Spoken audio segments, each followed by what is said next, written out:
सुप्रभात बच्चों, कैसे हो आप सब। मैं आशा करती हूँ आप सब बहुत ही अच्छे और स्वस्थ होंगे।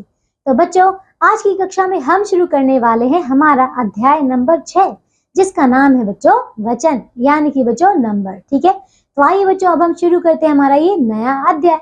बच्चों, आपकी परीक्षा के लिए वचन जो है वो बहुत ही ज्यादा आवश्यक है, क्योंकि इनके प्रश्न आते हैं और बहुत ही आसानी से आप सारे के सारे अंक जो है प्राप्त कर सकते हैं, अगर आप इसे एक बार सही से समझ लेंगे। ठीक है, तो आइए आप सभी बच्चे मिलकर इसे समझते हैं। ठीक है, आइए। तो बच्चों, हम सबसे पहले वचन की परिभाषा देख लेते हैं कि वचन होता क्या है। ठीक है, देखिए, संज्ञा या सर्वनाम शब्दों की संख्या का बोध कराने वाले शब्द वचन कहलाते हैं। ठीक है, तो बच्चों समझ आया, कोई भी ऐसा शब्द जो कि आपको संज्ञा या सर्वनाम शब्दों की संख्या बताए, ठीक है, कि वो एक है, अनेक है, कुछ है, ज्यादा है, ये सब। तो अगर ऐसा कुछ बताए तो उसे हम कहते हैं बच्चों वचन। ठीक है ना, चलिए अब देखिए बच्चों, यहाँ पे तो देखिए, पढ़िए और समझिए। ठीक है बच्चों, यहाँ पे देखिए एक चित्र आपको दिया गया है, उस चित्र के आगे कुछ लिखा है, तो हम इसे पढ़ते हैं। ठीक है, देखिए, तो बच्चों यह एक सर्कस का दृश्य है। ठीक है, आप इसे देखकर सरलता से यह बता सकते हैं कि इसमें कौन कौन सी वस्तुएं संख्या में एक है और कौन कौन सी अनेक है ना बच्चों, हम देखकर बता सकते हैं। यानी आप संख्या शब्दों की संख्या गिनकर बता सकते हैं, है ना, हम गिन सकते हैं। संख्या बताने वाले यही शब्द वचन कहलाते हैं। तो बच्चों देख रहे हैं ना, देखिए, जैसे कि यहाँ पे एक बंदर है, एक भालू है, ठीक है, फिर 3 शेर हैं, 3 जोकर हैं, है ना, बहुत सारे बच्चे हैं, 3 तोते हैं, है ना बच्चों, तो ये क्या है आपके, इन्हीं को तो हम वचन कहते हैं। ठीक है, अब देखिए फिर आगे, तो इस चित्र में अब देखिए बच्चों, एक क्या क्या है, देखिए एक है बच्चों भालू, गेंद। तो बच्चों इसमें एक है क्या, देखिए भालू, बंदर, साइकिल और गेंद, तो ये सारे जो है वो एक एक है। अब इसमें अनेक देखिए कौन कौन है, जैसे कि बच्चों जोकर, तोते, शेर और दर्शक। ठीक है ना, वो एक से ज्यादा है ना, इसीलिए हमने उन्हें अनेक कहा है। ठीक है, अब देखिए बच्चों, आइए अब हम देखते हैं वचन के प्रकार। तो बच्चों वचन के 2 प्रकार होते हैं। ठीक है, एक होता है बच्चों एक वचन यानी कि सिंगुलर, दूसरा बच्चों बहुवचन यानी कि प्लूरल। ठीक है, आइए अब एक एक करके इन्हें जानते हैं। तो बच्चों पहले देखिए यहाँ पे एक वचन। ठीक है, देखिए, शब्द के जिस रूप से उसके एक होने का पता चले वह एक वचन कहलाता है, जैसे कि कपड़ा, स्त्री, बकरी, पेंसिल आदि। ठीक है, ये क्या है, ये एक ही शब्द के बारे में बताया जा रहा है। ठीक है, अगला देखिए अब है बहुवचन। तो देखिए, शब्द के जिस रूप से उसके एक से अधिक होने का पता चले वह बहुवचन कहलाता है, जैसे कि बच्चों कपड़े, स्त्रियां, बकरियां, पेंसिलें आदि। ठीक है ना, तो ये सारी क्या है आपके, ये आपके एक से अधिक वस्तुओं के बारे में आपको जानकारी दे रहे हैं। ठीक है ना, इसीलिए ये है आपके बहुवचन। ठीक है, चलिए बच्चों, आइए अब हम आगे चलते हैं। ठीक है, देखिए बच्चों, अब देखिए वचन संबंधी कुछ महत्वपूर्ण बातें। तो देखिए बच्चों, जब भी आप वचन पढ़ते हैं या फिर आप करते हैं, तो इनमें आपको कुछ बातों का विशेषकर ध्यान रखना होता है। ठीक है, चलिए देखिए इनमें कौन कौन सी बातें। तो बच्चों देखिए, पहला है ऐसे संज्ञा शब्द जो पूरे समूह का प्रतिनिधित्व करते हैं, उनका प्रयोग एक वचन में ही होता है। ठीक है, जैसे कि भीड़ आगे बढ़ती जा रही है।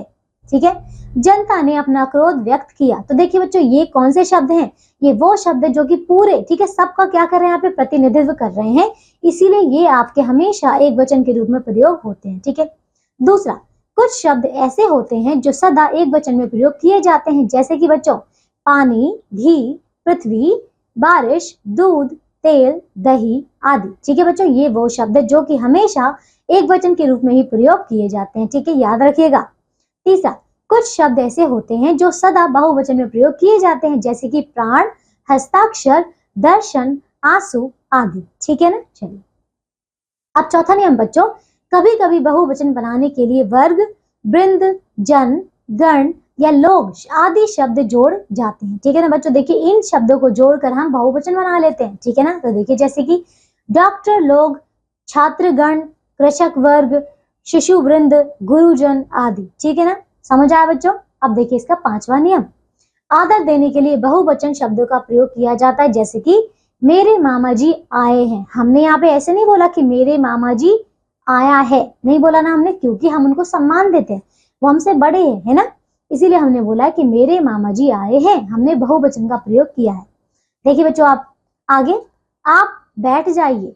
ठीक है, चलिए अब आगे देखिए बच्चों, आइए अब हम देखते हैं वचन परिवर्तन के नियम। ठीक है, देखिए शब्दों को एक वचन से बहुवचन में बदलना तथा बहुवचन को एक वचन में बदलना वचन परिवर्तन कहलाता है। ठीक है, वचन परिवर्तन के कुछ नियम इस प्रकार हैं। तो आइए बच्चों, अब हम देखते हैं कि हम किस प्रकार एक वचन को बहुवचन में और बहुवचन को एक वचन में परिवर्तित करते हैं। ठीक है, देखिए तो बच्चों इसके नियम है। ठीक है, तो बच्चों इसका पहला नियम है, स्त्रीलिंग शब्दों के अंत में आए अ को ए में बदलकर बहुवचन बनाते हैं। ठीक है, देखिए बच्चों, जैसे कि एक वचन है आंख, तो इसका बहुवचन हो जाएगा बच्चों आंखें। ठीक है, बहन का हो जाएगा बहनें, पुस्तक का हो जाएगा पुस्तकें और रात का हो जाएगा रातें। तो बच्चों समझ आया कि हमने किस प्रकार अ को ए में, इसमें ए में बदल दिया है। ठीक है, चलिए अब दूसरा देखिए बच्चों, इसका दूसरा नियम है, पुल्लिंग शब्दों के अंत में आए आ को ए में बदलकर बहुवचन बनाते हैं। जैसे कि बच्चों देखिए, एक वचन है बेटा, तो बहुवचन हो जाएगा बेटे। ठीक है, बच्चा का हो जाएगा बच्चे, पहिया का हो जाएगा पहिए और तकिया का हो जाएगा तकिए। ठीक है, चलिए अब तीसरा नियम बच्चों, स्त्रीलिंग शब्दों के अंत में आए आ के आगे ए जोड़कर बहुवचन बनाते हैं। जैसे कि बच्चों देखिए, जैसे कि बच्चों एक वचन है अध्यापिका, तो इसका बहुवचन बनेगा अध्यापिकाएं, कविता तो कविताएं, सभा तो सभाएं, महिला तो महिलाएं। ठीक है, चलिए अब चौथा नियम बच्चों, चौथा नियम है बच्चों, संज्ञा शब्दों के अंत में ओ लगाकर बहुवचन बनाते हैं। ठीक है, देखिए जैसे कि एक वचन है बच्चों वाक्य, तो इसका बहुवचन होगा वाक्यों। ठीक है,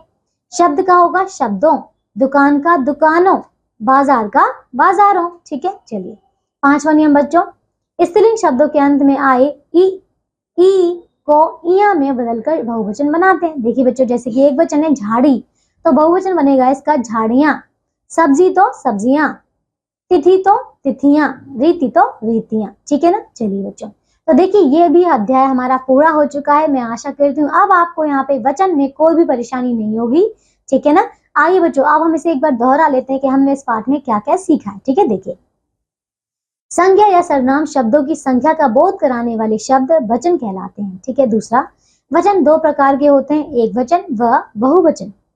तीसरा देखिए, शब्द के जिस रूप से उसके एक होने का पता चले वह एक वचन कहलाता है। अगला, शब्द के जिस रूप से उसके एक से अधिक होने का पता चले वह बहुवचन कहलाता है। ठीक है, चलिए बच्चों, तो ये सारे जो बिंदु हैं हमने हमारे अध्याय में पढ़ लिए हैं ना बच्चों। इसके अंतिम में आपको अभ्यास के प्रश्नोत्तर दिए गए हैं, तो आप सभी बच्चे जो हैं इन अभ्यास के प्रश्नों को पूरा करेंगे। ठीक है ना, चलिए अब हम मिलेंगे एक नई कक्षा में ऐसे ही नए अध्याय के साथ। तब तक के लिए आप सब अपना ध्यान रखिए, स्वस्थ रहिए और बच्चों दिए गए प्रश्नों को पूरा करते रहिए। ठीक है, बाय बच्चों।